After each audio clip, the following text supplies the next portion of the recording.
Segunda-feira, de volta às aulas presenciais na rede pública, depois de quase 2 anos de ensino remoto. Passagens de ônibus voltam a custar R$ 4,40. Banco do Brasil libera consulta a dinheiro esquecido. Mulher morre atropelada na Castelânia. Motorista estava bêbado e foi preso em flagrante. E hoje é dia de resenha esportiva com Lucas Messouri. Segunda-feira, 14 de fevereiro de 2022, o Vila TV Notícias está entrando no ar.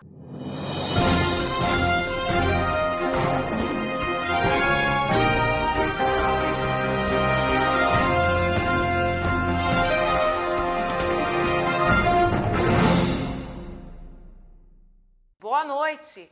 Em março de 2020, as aulas presenciais foram suspensas no município em virtude da pandemia. Hoje, quase 2 anos depois, cerca de 39 mil alunos retornaram às salas de aula. É hora de rever os amigos, matar a saudade e recomeçar. Mas quais os principais desafios para a educação em meio à pandemia? O mundo foi muito difícil esses 2 anos, né? Foi um período que a gente mais precisava do colégio, da ajuda, e a minha filha está no período de alfabetização. E eu e meu esposo, a gente acabou botando uma pessoa para ajudar, porque é um período que ela mais precisa para que na frente ela não tenha nenhuma dificuldade. Foi muito difícil esses 2 anos. Adriana, você acha que dá para recuperar esse tempo perdido? Então, recuperar eu acho assim muito difícil, né? Muito difícil porque a criança, ela está numa ansiedade muito grande de voltar às aulas. Então, tudo é novo, tudo é aquele período de fazer amizade. Então, tudo depende do aluno e muito mais da escola e também dos pais, entendeu? De a gente ajudar os nossos filhos. O grande problema disso tudo que foi muita perca de tempo, principalmente para minha filha. Eu tive que arrumar pessoas para tomar conta da aula, para ensinar. E assim, foi muito ruim eles perderem muito tempo. Então, assim, espero que agora eles voltem a trabalhar todos os dias para poder ver se recupera o tempo perdido, porque foi difícil, não foi fácil. Luiz, a gente está agora ainda em período de vacinação, né? Você já vacinou tua filha? Como é que tá? Então, eu não vacinei ainda, tá? Vou ser bem sincero. Eu posso vacinar ela amanhã, mas eu preciso que a escola me dê a comprovação que a minha filha não vai passar mal com a vacina. Então, ele me dando algum reparo que não vá ter algum caso grave com a minha filha, eu vacino amanhã. Mas enquanto isso não me der nenhum suporte, eu não posso vacinar ela, porque eu tenho medo de perder minha filha por causa de uma vacinação que não é comprovada ainda. Em relação à pandemia, assim, o que te dá mais medo? Perder tua filha ter um problema de saúde pela pandemia ou pela vacina? O meu medo, vou ser bem sincero, o meu medo é a falta de informação correta, porque tem muitas empresas aí de comunicação que não estão trabalhando a informar corretamente. Então, meu medo é esse, porque tem rede que informa uma coisa, outra informa outra. E com os governantes do nosso país, eles estão a mercê, eles querem vender a vacina. Então, esse é meu medo. Se é para vacinar, eu sou a favor de vacinar, mas eu quero que comprove que não vai ter nenhuma reação. A maior dificuldade foi adequar eles, né, a não ter mais as atividades externas. Nós tivemos que mudar de casa, mudar de bairro. Foi difícil porque perdemos pessoas da nossa família, depois toda a insegurança em relação à vacina, tudo muito complicado, mas a gente conseguiu, né, fazendo uma dinâmica diferente com eles, né, ao total a gente são 4, a gente conseguiu, né, fazendo da melhor. Andréia, e com relação agora a esse retorno, você acha que é um retorno seguro, que a vida tem que seguir? O que vocês acham sobre isso? A vida tem que seguir, porque antes eu tinha muito medo, até mesmo da contaminação, porque a gente era tudo muito incerto, como eu disse, perdemos pessoas da família, e eles há pouco tempo foram contaminados, mesmo estando no isolamento. E passaram super bem, né? Nesse momento ainda não vão poder ser vacinados até por conta disso, e assim, a gente vai ter que aprender a conviver com um novo normal, né? Não tem outro jeito.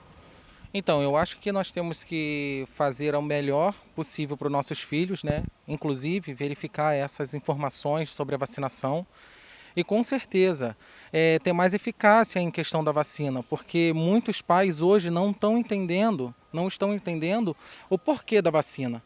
E a gente precisa entender isso, porque nós estamos lidando com crianças. E essas crianças são os nossos futuros, né? Então a gente precisa entender e qualificar melhor a questão dessa vacina e ter mais abrangência e mais informações sobre isso. Em relação ao retorno, né? Para vocês tiveram que fazer várias adequações que a Andréa falou com a gente. Como é que você acha que esse tempo perdido, assim, tem como recuperar esse tempo? Então, recuperar o tempo, só o tempo vai dizer mesmo. Mas em questão desses 2 anos de pandemia foi muito difícil, principalmente para as crianças, por voltarem agora, depois de 2 anos, ficando em casa. Então eu creio que a escola vai passar atividades diferenciadas para eles poderem recuperar o quanto antes, né? Então é isso que a gente espera da escola, e isso que a gente espera do governo, né? Para eles poderem se adequar também, porque foram 2 anos de adequação dentro de casa, como crianças e dentro de escolas, fazendo várias atividades. Então eu creio que vai ter uma adequação diferenciada. A nossa família já é um pouco mais tranquila com isso, porque a minha esposa é professora, então a gente já começou a ter uma iniciativa melhor. Mas em questão da vacina e recuperar o tempo perdido, realmente é uma adequação e vai ser muito difícil. Eu creio que vai ser um pouco difícil. Mas creio também que a escola que eles estão são parceiros, são diretores parceiros, são professores parceiros, que com certeza vai colocar o tempo que eles perderam em dia, com certeza. Oi, Eveline, olha, agora em março ia completar 2 anos, né, que os alunos estão fora da sala de aula. É um desafio muito grande para muitos pais que tiveram que se adequar nesse momento de pandemia. Pai não tem didática, né? Pai não tem pedagogia, então é difícil você ensinar, alfabetizar uma criança em casa. Às vezes a família não tem nem condição financeira de fazer esse tipo de trabalho. Então, assim, a escola fez muita falta, sim, né, nesses 2 anos, e hoje cerca de 39 mil alunos estão voltando às salas de aula. E sobre esse assunto eu converso aqui, agradecendo já de antemão a secretária de Educação, Adriana de Paula, que nos recebe aqui hoje. Adriana, a primeira pergunta que eu queria te fazer é o seguinte, qual o maior impacto, né, que a pandemia causou na educação? Os impactos são diversos, né? Não resta dúvida que esse período longo de afastamento dos alunos da escola, onde retornaram só no 2º semestre do ano passado em modo híbrido, né? Ainda parte presencial e parte online, isso deixa uma lacuna muito grande aí em termos de aprendizagem. Realmente os pais, por mais que tenham se dedicado em acompanhar, a escola faz muita falta. O acompanhamento do profissional de educação, do professor, faz muita falta na questão da aprendizagem das crianças, além de todas as questões socioemocionais, de ansiedade, de quadros outros que muitas crianças desenvolveram nesse período de afastamento da escola, de afastamento do convívio social, de afastamento dos seus pares.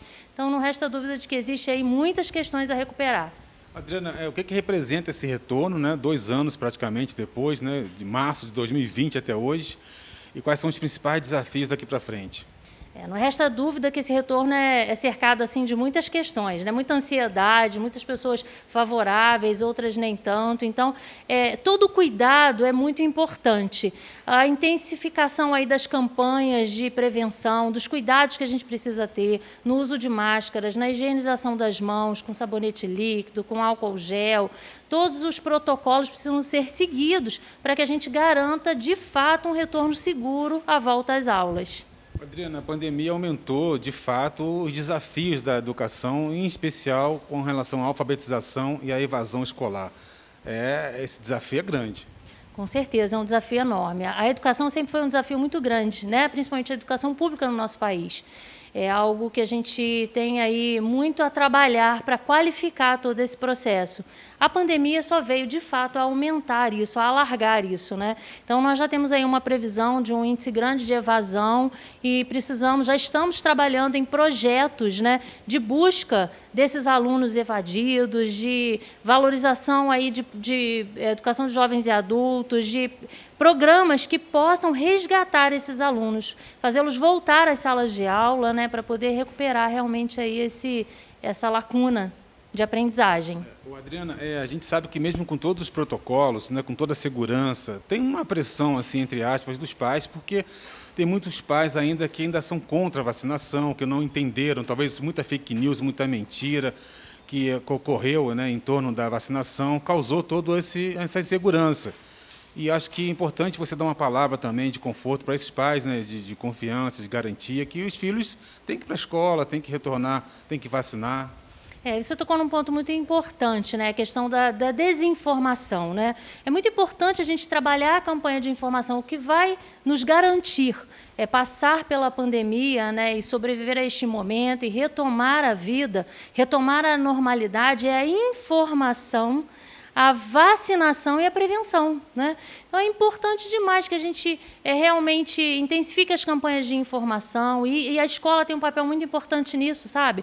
Porque a escola é lugar de aprendizagem e a gente precisa trabalhar a informação de forma clara, precisa, todas as orientações com os alunos, com as famílias, valorizar todos os cuidados mesmo de prevenção, todos os protocolos de segurança, de higienização, de uso de máscara e vacinação. Vacina boa, vacina no braço. Sempre foi assim, né? Desde há décadas, né? Que é importante manter em dia o cartão de vacinação das crianças. Com a vacina da Covid não é diferente.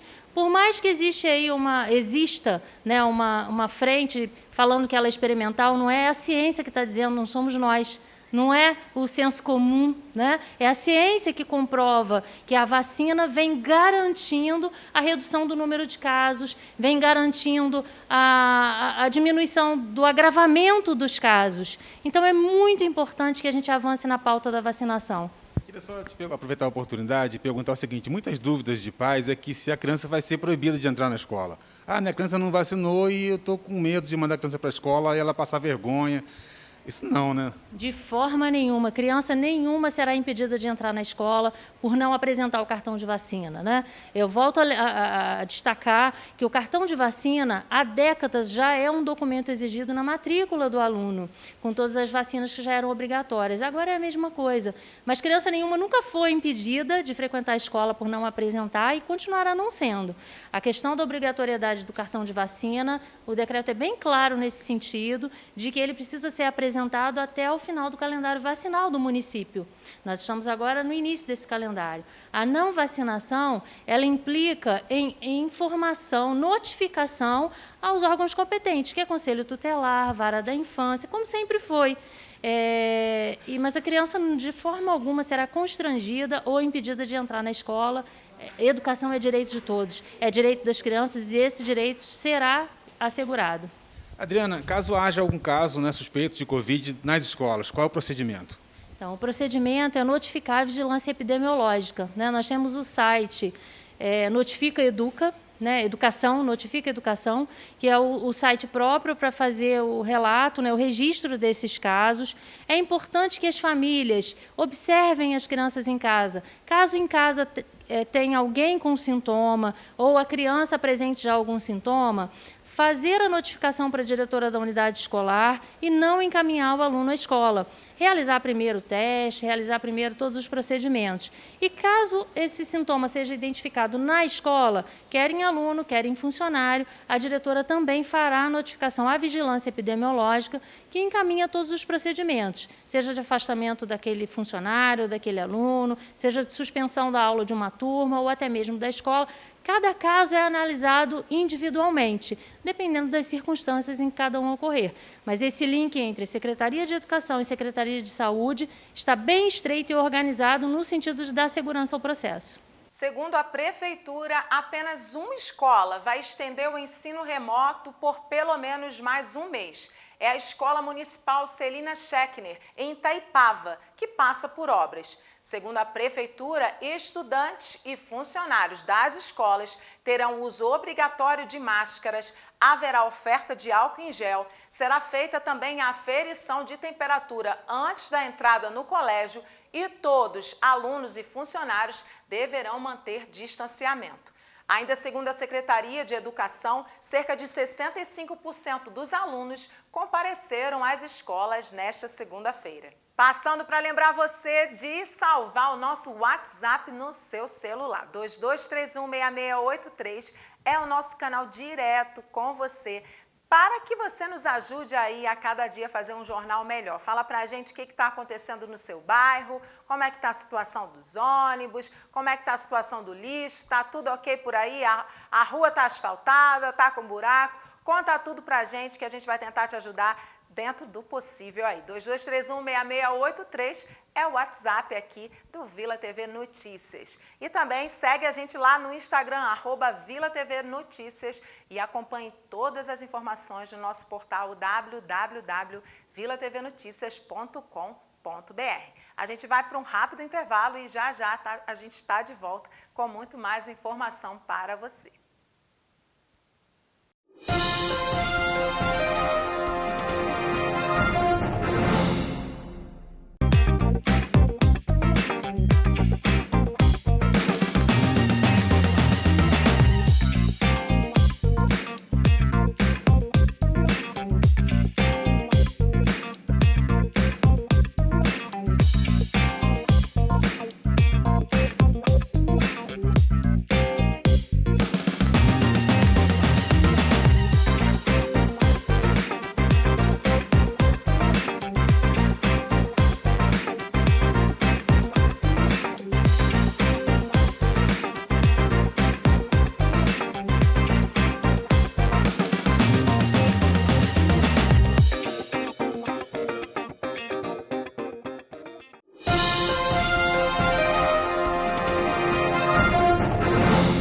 Atenção, gente, a Justiça, por meio da 4ª Vara Civil de Petrópolis, determinou que a Prefeitura pague uma dívida de cerca de R$1.800.000 às empresas de ônibus. O valor é referente às parcelas não pagas do acordo firmado pelo então governo interino para subsidiar o serviço de transporte público até o dia 31 de dezembro de 2021, que reduziu aí a tarifa em 20 centavos. Essas parcelas não são pagas desde setembro. Para o pagamento dessa dívida, a Prefeitura vai utilizar parte dos recursos devolvidos pela Câmara Municipal.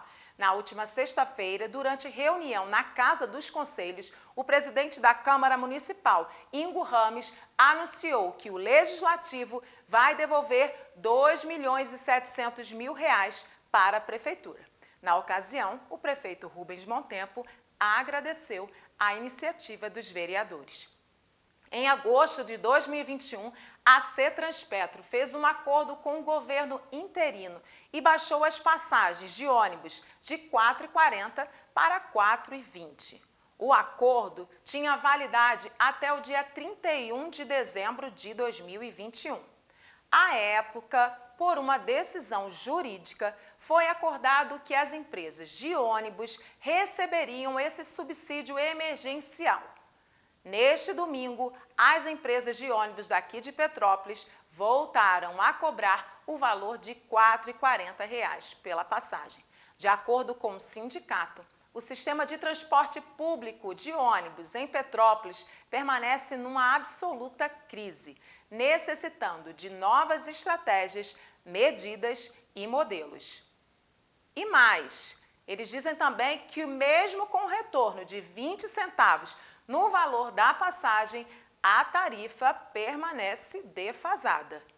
E aí a gente pergunta, né? E o trabalhador, como é que fica nessa situação? Ônibus velhos, horários que não são cumpridos, diminuição da frota, né? Veículos quebrados todos os dias. A gente vive aí uma situação muito difícil no sistema de transporte público em Petrópolis.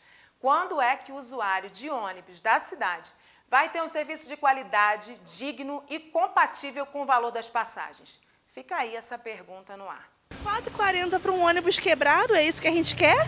Para um ônibus quebrado, não tem ônibus, está toda hora faltando motorista. No outro dia eu parei aqui 2 horas da tarde, eu tinha que levar ele na fisioterapia e o ônibus está quebrado. 3 ônibus parados aqui, Luiz Pellegrini, Alto Boa Vista e Boa Vista, os 3 quebrados?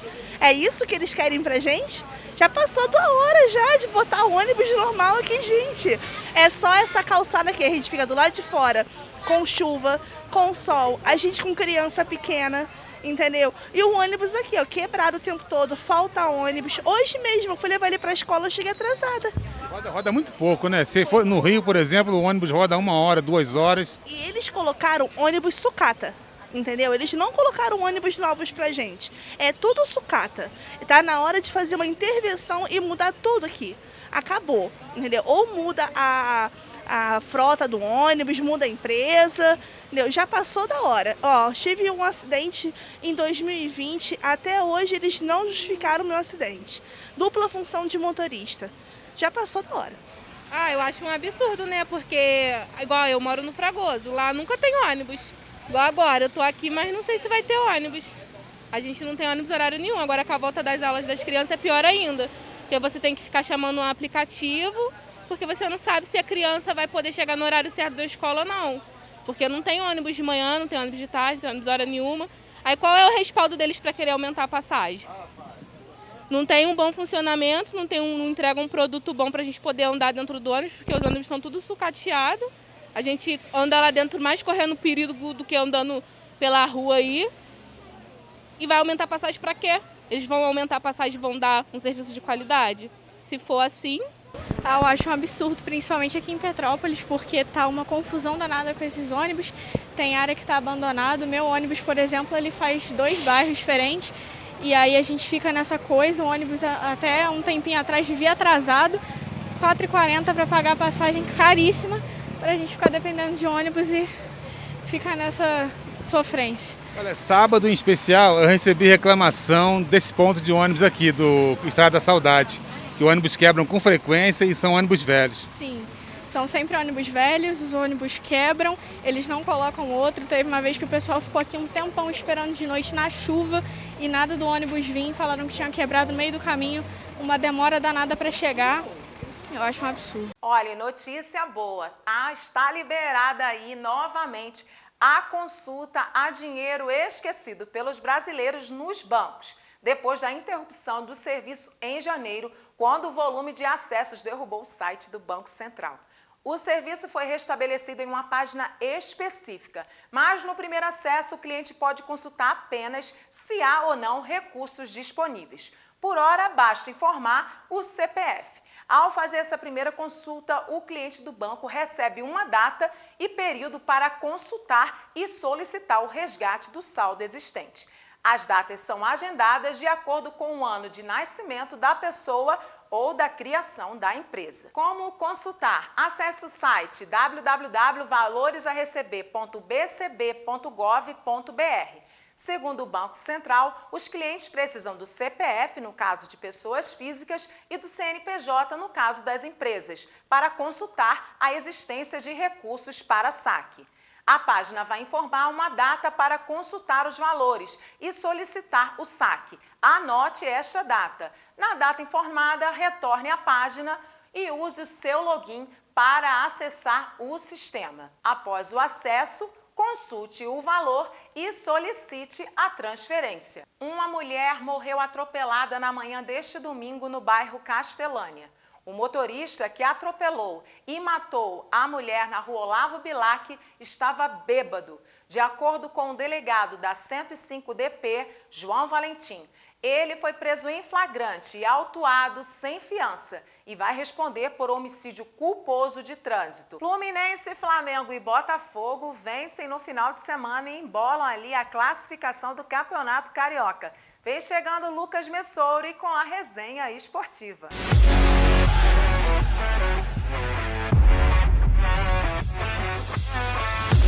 Olá amigos, sejam muito bem-vindos a mais um Resenha Esportiva. Eu sou o Lucas Messori e vamos trazer mais uma vez aí as notícias desse fim de semana do futebol do seu time de coração. O Campeonato Carioca, que tivemos aí mais uma rodada, fim de semana também com clássico, mas antes da gente falar da vitória do Botafogo, vamos começar pelo Fluminense. É isso aí, o tricolor das Laranjeiras, como tem dito aí na internet, né? Faz o L, torcedor. O Fluminense mais uma vez conquistou a vitória, venceu por 1-0 com gol do argentino Germancano, ex-jogador do Vasco, agora na equipe do Fluminense, pelo placar mínimo. Mas foi o suficiente, o Fluminense conquista sua 5ª vitória consecutiva. Apenas perdeu na estreia para a equipe do Bangu, e desses 5 jogos consecutivos de vitórias, foram 2 clássicos, contra Flamengo e Botafogo. O Fluminense, então, com esse resultado, assume a liderança do estadual até aqui, que agora coloca um ponto de interrogação, ou melhor, 2, na cabeça do técnico Abel Braga. Germancano e John Arias, os 2 gringos do elenco tricolor, estão pedindo passagem na equipe titular. E o Fluminense que está às vésperas de estrear na Libertadores da América contra o Milionários da Colômbia. Será que esses jogadores vão ter mais oportunidades começando desde o início da partida jogando ou vão sair do banco? Fica aí essa pergunta, mas estão pedindo passagem sim, e o Cano, a gente sabe, né? Tem histórico de artilheiro, mostrou isso muito bem com a camisa do Vasco da Gama. Bom, o Fluminense volta a campo agora contra a equipe do Nova Iguaçu, nessa quarta-feira, às 9h35 da noite, pelo horário de Brasília. Só que tem um asterisco que a gente pode colocar aí. Ainda não se sabe onde será a partida. O mando de campo é do Nova Iguaçu, o Laranjão, que é o estádio da equipe, não dispõe de refletores, então provavelmente a partida será no estádio Raulino de Oliveira, em Volta Redonda. O Fluminense, que vinha mandando jogos no estádio Newton Santos, como foi essa vitória contra a Lusa no domingo, o Botafogo, no momento, impediu o jogo de demais equipes no estádio Newton Santos, quer rever esse contrato para vender o mando de campo para algumas equipes do campeonato estadual. Então a gente aguarda ainda onde será essa partida, mas será às 9h35 da noite, pelo horário de Brasília. Agora falando do rubro-negro carioca, o Flamengo, que enfim fez uma boa partida, goleou sem dó, sem piedade a equipe do Nova Iguaçu pelo placar de 5-0. Os gols do Flamengo foram marcados por Gustavo Henrique de cabeça, Arrascaeta fazendo um belo gol de falta, Gabigol, Pedro e Diego. O Gabigol, que chegou a 200 gols na sua carreira, desses 200, 107 com a camisa do Flamengo, mais uma vez aí deixando a sua marca, e a equipe rubro-negra começando bem. Mais uma vez o técnico Paulo Souza modificou bastante a equipe, mas o Flamengo não perdeu a sua essência, jogando agora com 3 jogadores na defesa, 3 zagueiros, uma linha de 3 para iniciar as jogadas. O Flamengo que volta a campo nessa quarta-feira, e atenção torcedor rubro-negro, o jogo é em um horário muito alternativo, 3h30 da tarde, direto do estádio Conselheiro Galvão, casa do Madureira, o Flamengo visita o tricolor suburbano, já visando domingo. Domingo tem a grande decisão da Supercopa do Brasil, o Flamengo vai enfrentar o Atlético Mineiro na Arena Pantanal, em Cuiabá. Mas sobre a Supercopa do Brasil, eu trago sexta-feira, quando tiver mais próximo da partida, para você saber o time do Flamengo que provavelmente vai entrar em campo e como que será que a equipe vai chegar para esse grande duelo. Bruno Henrique e Diego Alves pode ser que estejam na equipe do Flamengo para esse duelo. Então, lembrando, o Flamengo joga nessa quarta, 3h30 da tarde, contra o Madureira, no estádio Conselheiro Galvão. Agora falando do grande clássico da rodada, o Botafogo jogando fora de casa e fora do estado, né? O jogo foi lá em São Luís do Maranhão, o Glorioso venceu pelo placar de 1-0 com gol do Erisson, ou Touro, como a torcida alvinegra apelidou o jogador, que chegou nessa temporada, veio de empréstimo aí. Na temporada passada ele se destacou com a camisa do Brasil de Pelotas na Série B, e ele pertence ao 15 de Piracicaba do interior paulista. Fez esse gol aí, ajudando o alvinegro a conquistar os 3 pontos, e o Botafogo se recuperando após ter perdido para o Fluminense nessa rodada de fim de semana passado, do meio de semana da semana passada. Então o Botafogo aí conseguindo os seus 3 pontos, e o Erisson começando também tem um início de temporada muito bom, já não é o primeiro gol que ele faz, jogou muito bem com a camisa do Brasil de Pelotas, como eu pontuei, e agora pedindo passagem também para jogar no time principal da equipe do Glorioso, né? O Botafogo que se prepara agora para a próxima rodada. O Botafogo vai receber o Resende no estádio Newton Santos, quinta-feira, 6 horas da noite, pelo horário de Brasília. O Botafogo, com a vitória, passou para o 3º lugar. Daqui a pouquinho eu vou trazer a tabela para você ficar bem informado com a notícia do seu clube de coração. Os 4 grandes que esse ano não estão dando chance para os pequenos, né? Tá todo mundo ali no bolo do G4 do Campeonato Carioca. Bom, o Vasco da Gama acabou sofrendo o seu primeiro revés na temporada, perdeu a invencibilidade e perdeu a liderança do Campeonato Estadual. Como eu falei, o Fluminense acabou assumindo essa liderança. O Gatito fechou o gol, voltou em alto nível, é um goleiro já muito querido pela torcida alvinegra, há muito tempo no elenco da equipe do Botafogo, fechou e não deu chances para a equipe cruzmaltina. O Nenê fez de tudo também para tentar furar a rede, empatar a partida, já que o Botafogo fez o gol no primeiro tempo, mas não foi suficiente. O destaque para a equipe do Vasco ficou com o zagueiro Ulisses, ele que no primeiro tempo acabou não seguindo até o final da jogada, mas no restante da temporada não se abalou e foi muito seguro e conseguiu fazer uma partida muito boa. O Vasco agora volta a campo e se prepara para a próxima rodada, que vai encerrar essa rodada de meio de semana, que é a 7ª que nós nos encontramos. O Vasco vai receber o Bangu, direto de São Januário, 8h30 da noite, pelo horário de Brasília, para a torcida cruzmaltina poder acompanhar então. E como eu prometi, trazendo aí a tabela, o Fluminense é o novo líder do Campeonato Carioca, tem 15 pontos até aqui, mas não tem folga. O Flamengo vem em segundo, o Botafogo em terceiro, o Vasco em quarto, todo mundo com 13 pontos. O detalhe é que o Fluminense já jogou 2 clássicos, ganhou de Flamengo e Botafogo, eu repito aqui, então tem tudo aí para conquistar esse título da Taça Guanabara, equipe tricolor que está indo muito bem nesse início de temporada. Bom, e para fechar aqui o nosso assunto do esporte, trazer aqui as informações do futebol daqui da cidade, né? O campeonato municipal, tivemos jogos de ida das finais que foram disputados nesse fim de semana. No Sub-15, o Correias venceu por 3-2 a equipe do Oswaldo Cruz, Correias que está invicto e é campanha 100%, 8 jogos, 8 vitórias e conseguiu aí esse feito de ganhar de 3-2 e vai muito bem para a decisão do próximo fim de semana. No Sub-17, a mesma coisa. O Correias venceu pelo placar de 2-0 o Petropolitano no estádio Osório Júnior, o famoso Campo do Cascatinha. O Correias está tentando nessa categoria, o Sub-17, o seu tricampeonato, mostrando aí que tem uma certa hegemonia no campeonato municipal. E como eu falei, os jogos de volta das finais serão realizados no próximo fim de semana e aí a gente traz os detalhes, os campeões desse próximo fim de semana do 15 e 17 do futebol de campo aqui na nossa cidade. Eu vou ficando por aqui, agradecendo a todos mais uma vez pela audiência, uma boa semana, você ligado aqui no Vila TV Notícias e o Resenha Esportiva tem uma nova edição na sexta-feira.